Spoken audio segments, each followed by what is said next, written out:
اللہ وبرکاتہ۔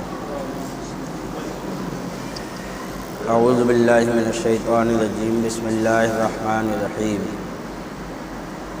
وقالوا اتخذ اللہ ولدا سبحانہ بل لہ ما فی السماوات والارض کل لہ قانتون بدیع السماوات والارض وَإِذَا قَضَىٰ أَمْرًا فَإِنَّمَا يَقُولُ لَهُ كُن فَيَكُونُ۔ اور بولے خدا نے اپنی اولاد رکھی، پاکی ہے اسے، یعنی کافر جو تھے وہ اللہ کے لیے بیٹا بیٹی کہتے تھے، تو اللہ تعالیٰ نے اس کا رد فرمایا۔ کون لوگ کہتے تھے؟ یہود جو تھے، یہودی، وہ حضرت عزیر علیہ السلام کو خدا کا بیٹا کہتے تھے، اور جو عیسائی ہیں وہ عیسیٰ علیہ السلام کو خدا کا بیٹا کہتے ہیں، اور جو مشرک تھے، مشرکین عرب، یہ فرشتوں کو خدا کی بیٹیاں کہتے تھے۔ تو اللہ تعالیٰ نے ان سب کا رد فرمایا اور بولے خدا نے اپنی اولاد رکھی، پاکی ہے اسے، بلکہ اس کی ملک ہے جو کچھ آسمانوں اور زمین میں ہے۔ اللہ نے رد فرما دیا ایک بات کہہ کر کہ جو کچھ بھی ہے وہ اللہ کی ملکیت ہے، اور اگر اولاد ہوتی تو ملکیت نہیں ہوتی۔ جو چیز ملکیت ہوتی ہے وہ اولاد تھوڑی ہے، اولاد الگ ہوئی اور ملکیت الگ ہوئی۔ جو غلام ہوتے ہیں، جو مال ہوتا ہے وہ ملکیت میں ہوتا ہے، بیٹا اور بیٹی یہ ملکیت میں نہیں ہوتی ہے، وہ تو بیٹے ہوتے ہیں، بیٹی ہوتی ہے۔ جو غلام بنتے ہیں وہ ملکیت میں آتے ہیں۔ تو اللہ نے فرما دیا کہ اللہ کی تو سب ملکیت میں ہے، جو بھی ہے وہ سب اللہ کی ملک ہے، تم لوگ اس کے لیے بیٹا اور بیٹی مان رہے ہو۔ بولے خدا نے اپنی اولاد رکھی، پاکی ہے اسے، بلکہ اس کی ملک ہے جو کچھ آسمانوں اور زمین میں ہے، سب اس کے حضور گردن ڈالے ہیں، نیا پیدا کرنے والا آسمانوں اور زمین کا، اور جب کسی بات کا حکم فرما دے تو اس سے یہی فرماتا ہے کہ ہو جا، وہ فوراً ہو جاتی ہے۔ تو بیٹا بیٹی بیوی کی کوئی ضرورت نہیں ہے، بلکہ وہ جس سے بھی جب بھی کسی چیز کو پیدا کرنے کا ارادہ کرتا ہے تو بس صرف یہ کہتا ہے ہو جا، اتنا کہتے ہی وہ چیز وجود میں آ جاتی ہے۔ تو خود فرماتا ہے کہ اور جب کسی بات کا حکم فرما دے تو اس سے یہی فرماتا ہے کہ ہو جا، وہ فوراً ہو جاتی ہے۔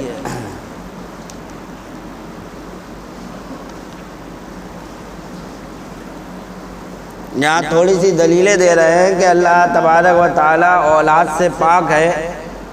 اس کی دلیل تو قرآن نے دے دی، وہی کافی ہے ہمارے لیے، لیکن عقلی دلیل بھی دے رہے ہیں کہ عقل سے بھی اگر انسان غور کرے گا تو جان جائے گا کہ اللہ کے اولاد نہیں ہے، اللہ اولاد سے پاک ہے۔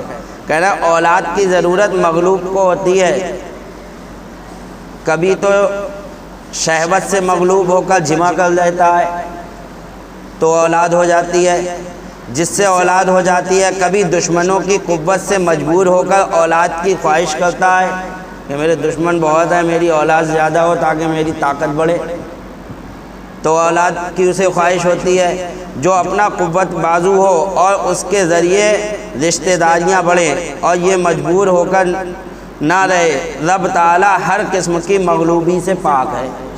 اس کو کسی یہ نہیں ہے کہ کوئی طاقت مجھے میری اولاد ہوگی تو میری طاقت بڑھ جائے گی، نہ، وہ تو اس سب سے پاک ہے، اس کی طاقت ویسے ہی سب سے زیادہ، تو اس کو اولاد کی کوئی ضرورت نہیں، وہ اولاد سے پاک۔ دوسری بات، بدلنے والی چیز اولاد کی خواہش مند ہو سکتی ہے، غیر متبدل کی اولاد نہیں۔ انسان سمجھتا ہے کہ مجھ کو بڑھاپا بھی آنے والا ہے، اس وقت عصا پیری یعنی فرزند چاہیے۔ چاند تارے سورج وغیرہ چونکہ بدلتے نہیں، اس لیے ان کی اولاد بھی نہیں۔ انسان کو معلوم ہے کہ بھائی ابھی میں اتنا طاقتور ہوں، ایک وقت میرے اوپر آئے گا تھوڑا کمزور ہوں گا اور کمزور ہوں گا، تو اسے سہارے کی ضرورت ہوتی ہے۔ تو وہ سوچتا ہے کہ بیوی بھی ہونا چاہیے، بچے بھی ہونا چاہیے، تاکہ جب میرے ہاتھ پیر جواب دے جائیں تو اس وقت میرے بچے، میری بیوی میرا سہارا بنی۔ اللہ تعالیٰ اس سے پاک ہے کہ وہ کمزور ہو، وہ ہمیشہ سے طاقتور ہے اور ہمیشہ رہے گا۔ اس کو جو ہے ایسا نہیں ہے کہ اس کو بدلے گا، تو یوں بھی جو ہے اللہ کو اولاد نہیں ہے، یہ بھی پتہ چل گیا۔ تو اس طریقے کی اور بھی دلیلیں دی ہیں، کل ملا کر عقلی دلیلیں بھی موجود ہیں اور نقلی دلیلیں بھی۔ وقال الذین لا يعلمون لولا يكلمنا الله او تأتینا آیہ كذلك قال الذین من قبلهم مثل قولهم تشابهت قلوبهم قد بینا الآیات لقوم یوقنون۔ اور جاہل بولے اللہ ہم سے کیوں نہیں کلام کرتا یا ہمیں کوئی نشانی ملے، اس سے اگلوں نے بھی ایسے ہی کہی، ان کی سی بات، ان کے دل ایک سے ہیں، بے شک ہم نے نشانیاں کھول دیں یقین والوں کے لیے۔ ایک دفعہ رفیع ابن خزیمہ نے حضور صلی اللہ علیہ وسلم سے عرض کیا کہ اگر آپ واقعی اللہ کے رسول ہیں تو اللہ سے فرما دیجئے کہ وہ ہم سے کلام کرے، وہ ہم سے کلام کرے رب خود، اور ہم سنیں کہ آپ اللہ کے نبی ہیں۔ وہ ڈائریکٹ ہم سے کہے کہ یہ محمد صلی اللہ علیہ وسلم میرے نبی ہیں، ہم آپ پر ایمان لے آئیں گے۔ اس کے جواب میں اللہ تعالیٰ نے یہ آیت کریمہ نازل فرمائی کہ ایسا نہیں ہے، یہی لوگ یہ بات کہہ رہے ہیں، اس سے پہلے موسیٰ علیہ السلام سے بھی جو ہے لوگوں نے اسی طرح کی بات کہی تھی، اور یہ سب جاہل ہیں۔ رہی بات نشانی کی تو فرماتا ہے کہ بے شک ہم نے نشانیاں کھول دی ہیں یقین والوں کے لیے۔ ایسا نہیں ہے کہ ہم نے نشانیاں نہیں دی ہیں محمد صلی اللہ علیہ وسلم کے رسول ہونے پر، ہم نے ان کو اتنی نشانیاں دے کر بھیجا کہ انہوں نے چاند کے 2 ٹکڑے کر کر دکھا دیے۔ کیا یہ نشانی نہیں ہے سرکار کے رسول ہونے پر؟ انہوں نے سورج کو پلٹا کر دکھا دیا، کیا یہ کھلی ہوئی نشانی نہیں ہے؟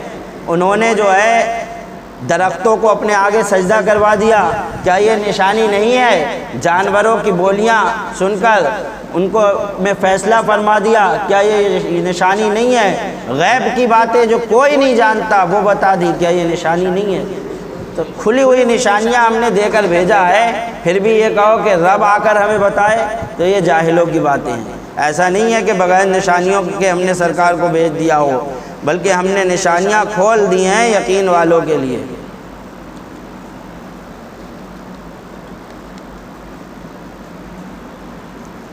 اِنَّا أَرْسَلْنَاكَ بِالْحَقِّ بَشِيرًا وَنَذِيرًا وَلَا تُسْأَلُ عَنْ أَصْحَابِ الْجَحِيمِ۔ بے شک ہم نے تمہیں حق کے ساتھ بھیجا، خوشخبری اور ڈر سناتا، اور تم سے دوزخ والوں کا سوال نہ ہوگا۔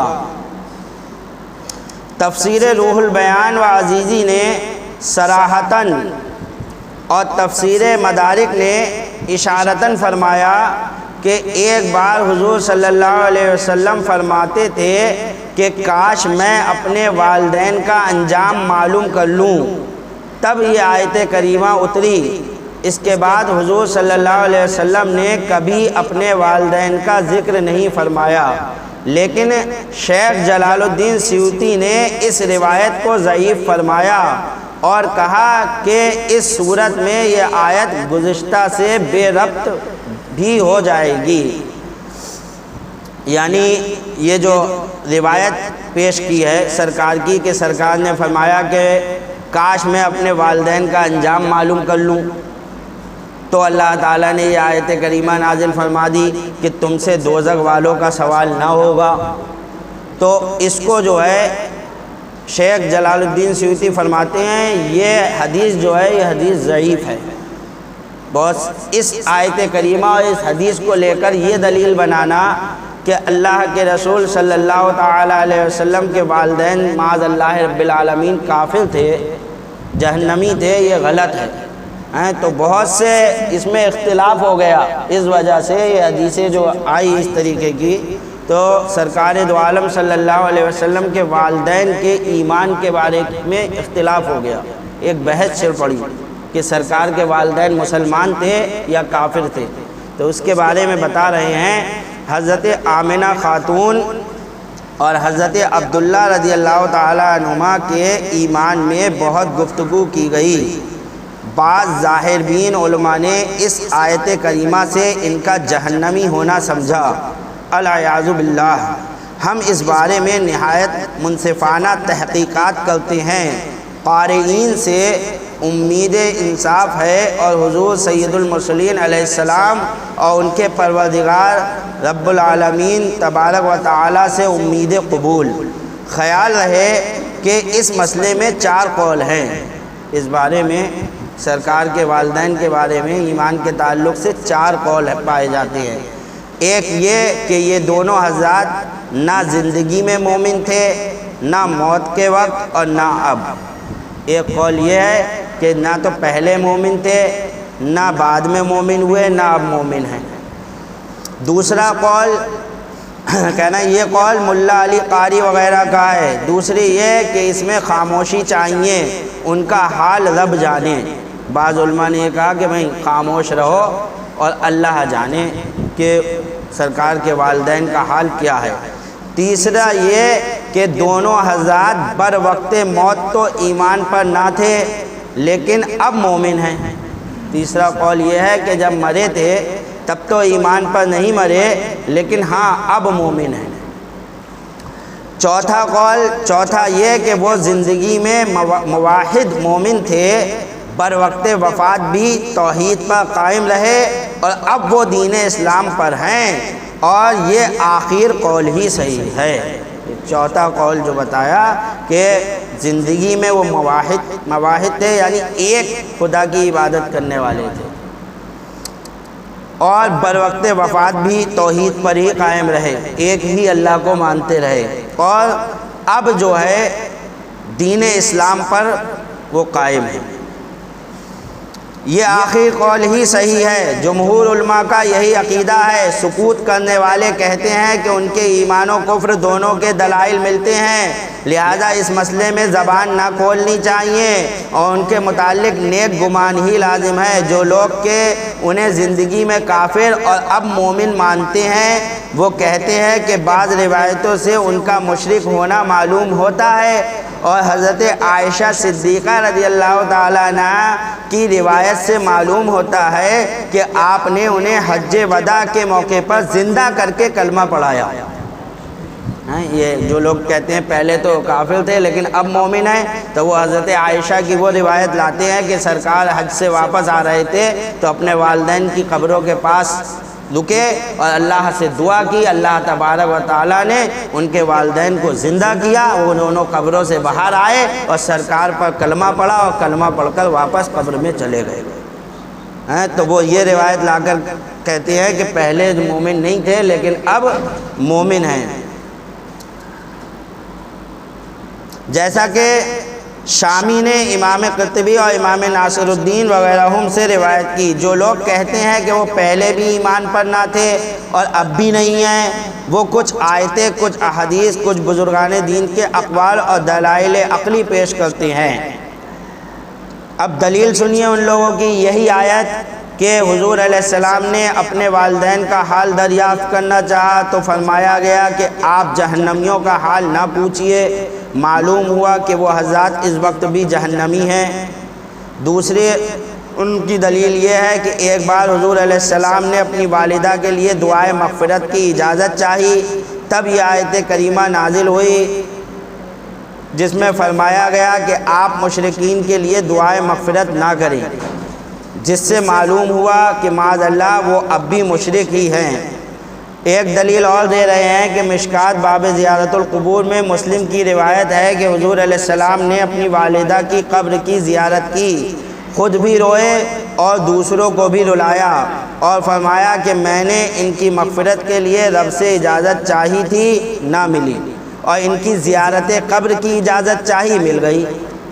یعنی یہ اللہ سے کہا کہ میں ان کے قبر کی زیارت کروں تو اللہ نے اجازت دے دی، اور جب میں نے مغفرت کے لیے کہا تو اللہ کی طرف سے مجھے اجازت نہیں ملی۔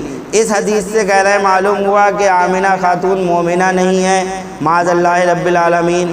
حضور علیہ السلام نے ایک بدوی سے فرمایا کہ میرے اور تمہارے والد دوزخ میں ہیں۔ نیز دوسری روایت میں آتا ہے کہ دو صحابوں نے پوچھا ہماری مائیں کہاں ہیں؟ تو فرمایا دوزخ میں۔ انہوں نے پوچھا آپ کی والدہ کہاں ہے؟ تو فرمایا کہ میری والدہ بھی تمہاری ماں کے ساتھ ہے۔ یہ روایتیں لے کر آ رہے ہیں جس سے یہ ثابت دکھا رہے ہیں کہ حضور صلی اللہ علیہ وسلم کے والدین جو ہیں معاذ اللہ رب العالمین دونوں کافر تھے۔ معلوم ہوا کہ وہ دوزخ میں ہیں۔ امام اعظم ابو حنیفہ رحمۃ اللہ تعالی علیہ فقہ اکبر میں فرماتے ہیں کہ حضور کے والدین ماجدین نے کفر پر وفات پائی۔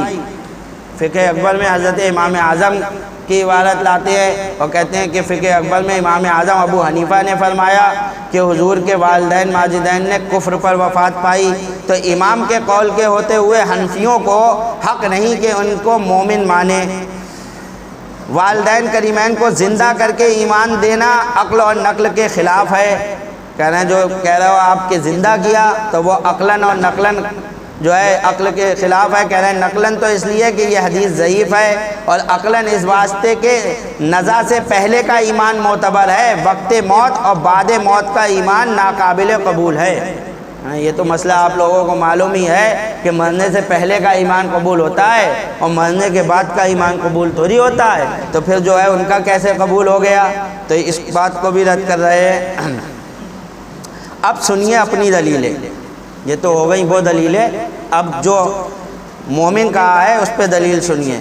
ہماری پہلی دلیل یہی آیت کریمہ، ان کے متعلق جو شان نزول بیان کی جاتی ہے وہ ضعیف ہے۔ دیکھو کتاب التعظیم شیخ جلال الدین سیوطی رحمۃ اللہ تعالی علیہ، بلکہ اس کے معنی تو وہ ہیں جو کہ ہم تفسیر میں عرض کر چکے کہ آپ سے جہنمیوں کے بارے میں سوال ہی نہ ہوگا کیونکہ آپ کے والدین جنتی ہیں، سوال کیسا؟ دوسری دلیل ہماری یہ ہے کہ لقد جاءکم رسول من انفسکم، اللہ تعالیٰ فرماتا ہے، ایک قرات میں فاقے فتح سے ہے، یعنی تمہارے پاس یہ عظمت والے رسول نفیس ترین جماعت میں سے تشریف لائے۔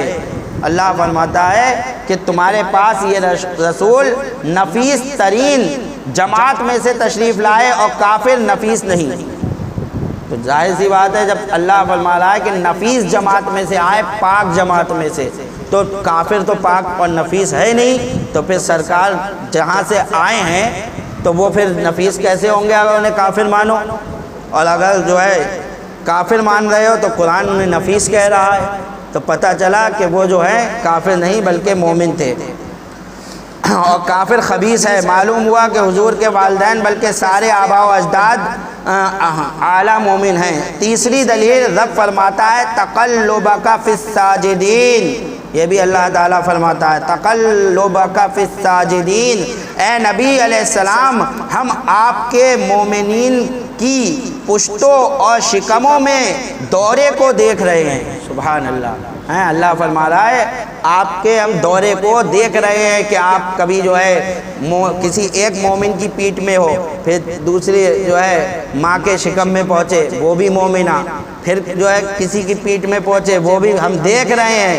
یعنی آدم علیہ السلام سے لے کر حضرت عبداللہ تک جتنی پیٹھوں میں جو ہے نور محمدی منتقل ہوا ہے، اللہ تبارک و تعالیٰ سب کو ساجدین، سجدہ کرنے والا مومن فرما رہا ہے کہ وہ سب جو تھے مومن تھے جن کی پشتوں میں جو ہے آپ منتقل ہوتے رہے، اور ہم دیکھ رہے ہیں تقلبک فی الساجدین، اے نبی علیہ السلام ہم آپ کے مومنین کی پشتوں اور شکموں میں دورے کو دیکھ رہے ہیں۔ یعنی از آدم تا عبداللہ آپ کے سارے آباء و اجداد مومن اور عابد رہے۔